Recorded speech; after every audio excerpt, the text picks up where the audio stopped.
नमस्कार साथियों, आप सभी का स्वागत है अंजलि ट्यूशन क्लासेस में। आज हमारी कॉन्सेप्ट सीरीज का डे 4 है, जहाँ पे हम पढ़ने वाले हैं द्विघात समीकरणों के बारे में। चलिए, पिछली क्लासेस में ही हमने थोड़ा सा पढ़ लिया था, इसलिए इस बार क्लासेस में फटाफट इसको रिवाइज करते हैं। ज्यादा देरी ना करते हुए स्टार्ट करते हैं। पिछली क्लास में हमने ax² plus bx plus c is equal to 0 ये संक्षिप्त रूप पढ़ चुके थे हम लोग द्विघात समीकरण का, और इसके दो हल होते हैं ये भी पढ़ लिया था, अल्फा और बीटा। अल्फा बीटा को ज्ञात करने के लिए धराचार सूत्र के द्वारा अल्फा प्लस बीटा का मान निकालते हैं। अल्फा और बीटा को जब समीकरण में रखना होता है तो अल्फा प्लस बीटा का योग निकालने के लिए माइनस का b/a करते हैं। अल्फा और बीटा का गुणा करने के लिए c/a करते हैं। सर द्विघात समीकरण का फॉर्मूला है x² माइनस का alpha plus beta x plus alpha into beta is equal to 0। इसमें हम मान पुट कर देते हैं और द्विघात समीकरण ज्ञात कर लेते हैं। ठीक है, मूलों की प्रकृति ये होता है विविक्त कर का formula D is equal to b² minus 4ac। जब ये D का मान जो है वो 0 से बड़ा आ जाए तो मूल वास्तविक और असमान होते हैं।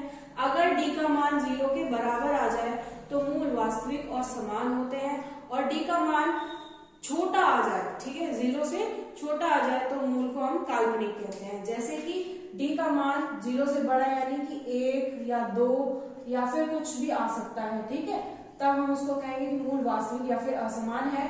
अगर 0 के बराबर D का मान भी 0 आ जाए तो हम मूल वास्तविक और समान बोल देते हैं। लेकिन -1 में आ जाए, -2 आ जाए तो हम क्या बोल देते हैं कि मूल जो है वो काल्पनिक है। ठीक है, मूल क्या है? काल्पनिक है। ठीक है, चलिए आइए देखते हैं आगे द्विघात समीकरण ज्ञात करने की विधियां। ठीक है, इसकी 3 विधि होती है।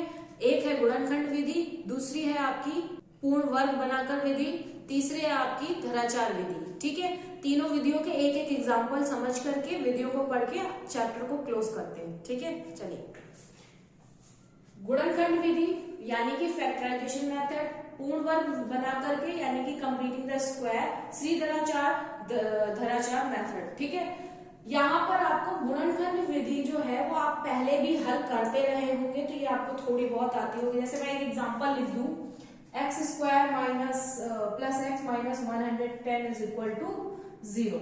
ठीक है, तो 110 के ऐसे गुणनखंड करो कि आपका घटाने पर आंसर 1 आए। यही तो होता है इसका थ्योरी पढ़ने का सिस्टम, कि यहाँ पर जो भी लिखा होता है उसमें इसका मल्टीप्लाई होता है जाकर के, क्योंकि यहाँ पर कुछ नहीं है तो 1 है, 1 का मल्टीप्लाई 110 में होगा यानी कि 1 आ जाएगा, और फिर उसके बाद में हो जाएगा 110, और 110 पे गुणनखंड करेंगे तो 11 सावन 110, और 11 में 10 का अंतर होता है 1 का, और यहाँ पर मिलाना है 1, वो भी घटा करके। ठीक है, तो ये बात समझ में आई।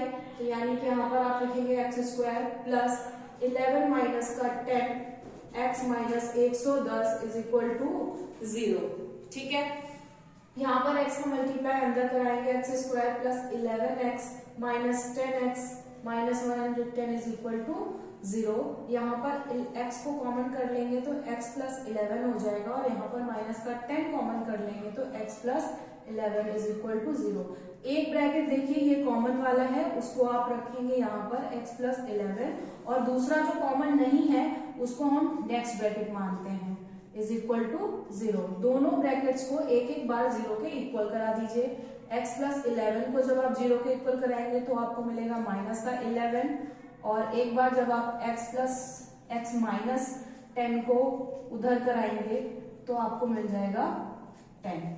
ठीक है, तो इस तरीके से फैक्टराइजेशन मेथड के द्वारा आप गुणनखंड को हल करेंगे, द्विघात समीकरण को हल करेंगे। ठीक है, पूर्ण वर्ग बनाकर विधि, इसमें क्या है, मैंने एक एग्जांपल लिया है, 2x² माइनस का 3x minus 5 is equal to 0।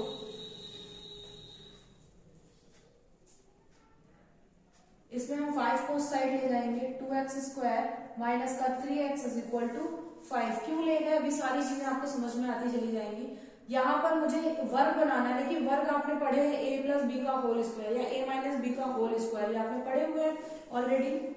a plus B का होल स्क्वायर क्या होता है और a माइनस बी का होल स्क्वायर क्या होता है, इसका होता है a² प्लस b² प्लस का 2ab, और बस ये प्लस का 2ab जो है वो माइनस में बदल जाता है, माइनस के फॉर्मूले में, है ना।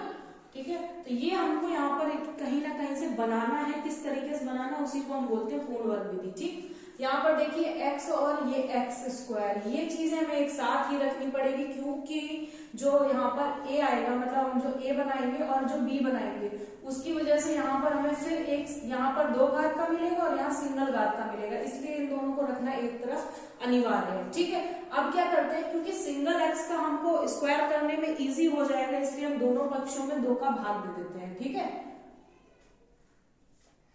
दोनों पक्षों में 2 का भाग देने पर, ठीक है, इंग्लिश वाले बच्चे भी लिख लेंगे। यहां पर देखिए, यहां पर देंगे तो 2x square upon 2 minus 3 upon 2x is equal to 5/2। 2 से 2 खत्म, यहां पर हो गया x स्क्वायर माइनस का 3 upon 2x is equal to 5/2।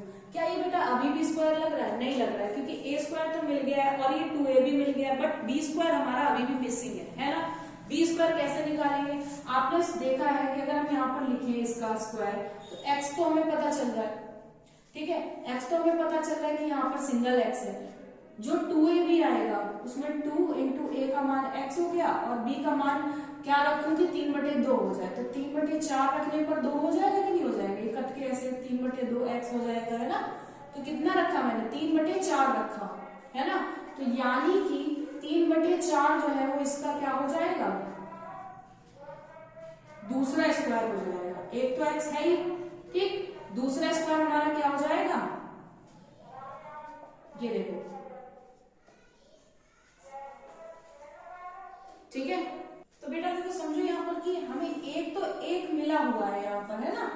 आप यहाँ समझो कि ये आपका 3 अपॉन माइनस का है ना, 3/4 का होल स्क्वायर लिखा है कि नहीं लिखा था?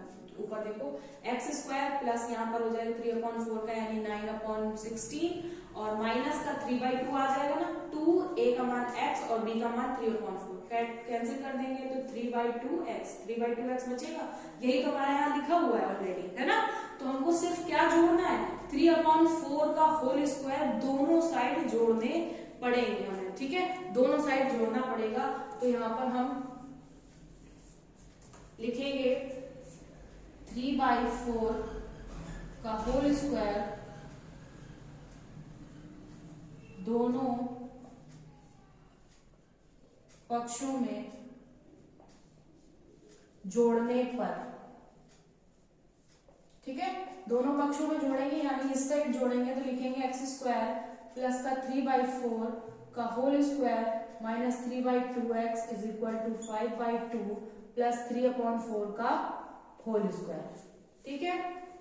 यहां पर देखो, आप ध्यान से देखो, यहाँ पर ये किसका फॉर्मूला बन रहा है, a square minus B square का। कौन सा? a square minus B square का, यानी कि x माइनस 3/4 का होल स्क्वायर बन रहा है और यहाँ पर हो जाएगा 5/2 प्लस 9/16, ठीक है। यहाँ पर स्क्वायर हम लिखा रहने देते क्योंकि अभी हम लोग खोल करके ही तो उसको बंद किए हैं। तो x माइनस 3/4 का whole square is equal to, यहाँ पर आपका 16 एलसीएम ले लेंगे हम, 2 का 8 बार जाएगा, 8 5 जा 40 और प्लस 9, ठीक है। यहाँ पर हो जाएगा x माइनस का 3/4 का whole square is equal to, बेटा 49/16, 49 किसका स्क्वायर होता है, 7 का, और 16 किसका होता है, 4 का स्क्वायर होता है। स्क्वायर से स्क्वायर खत्म, x minus 3/4 is equal to 7/4, x is equal to 7/4 plus, क्योंकि अब ये स्क्वायर से निकला है तो प्लस माइनस दोनों निकला होगा, है ना, और 3/4 जाएगा उधर तो ये हो जाएगा। यहाँ पर हम लिखेंगे प्लस चिन्ह लेने पर, कौन सा चिन्ह लिया हमने, प्लस चिन्ह लेने पर, क्योंकि अभी इससे पहले x के 2 मान आए थे, हमने गुणनखंड विधि से हल किया था, अभी भी 2 मान आएंगे। यहाँ पर 4 नीचे सेम है, ऊपर आ जाएगा अपना 7 3 10, कट जाएगा, 2 से काट दीजिए, 2 पंचे 10, 2 दूनी 4, यानी एक आपका मान आ गया x का 5/2 और एक मान माइनस चिन्ह लेने पर, माइनस चिन्ह लेंगे बेटा तो x का मान हो जाएगा माइनस का 7/4 और प्लस का 3/4, यानी कि x is equal to minus का 4/4 cancel, x is equal to minus का 1, ठीक है। तो एक बार आपका मान चेंज करने पर, पहले प्लस चिन्ह लेने पर और फिर माइनस चिन्ह लेने पर। यहाँ पर ये सब हम क्यों करते गए, समझिए बेटा, पूर्ण वर्ग बनाना है हमको, वर्ग ही क्रिएट करने हैं कहीं ना कहीं करके। देखिए यहाँ पर हमने इसका यहाँ पर स्क्वायर बनाया, ठीक, फिर उसके बाद में यहाँ पर 49 अपॉन, इसको हम लिख सकते हैं ना 49 अपॉन 16, और 49 7 का होता है, 16 4 का होता है, वहां भी हमने वर्ग बनाया है, इसलिए इसमें हमने ज्यादा से ज्यादा वर्ग बनाए हैं, इसलिए हम पूर्ण वर्ग विधि बोलते हैं।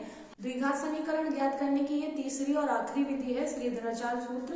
देखिए सूत्र समझ लीजिए, सूत्र क्या है यहाँ पर आपका x इज इक्वल टू, यानी x के मान निकालने के लिए माइनस का b plus minus under root B square minus 4ac upon 2a किया जाता है। और यहाँ पर आप ध्यान दीजिएगा कि पहला समीकरण जब हम निकालते हैं तो वो हम प्लस रख करके निकालते हैं, और दूसरा समीकरण जब निकालते हैं तो माइनस रख के निकालते हैं। तो यहाँ से आपका चैप्टर 4 जो है वो कंप्लीट हो गया है, और हमारा डे सीरीज का 4th चैप्टर भी कंप्लीट हो गया है। कैसा लगा कमेंट सेक्शन में जरूर बताइएगा। तब तक के लिए धन्यवाद।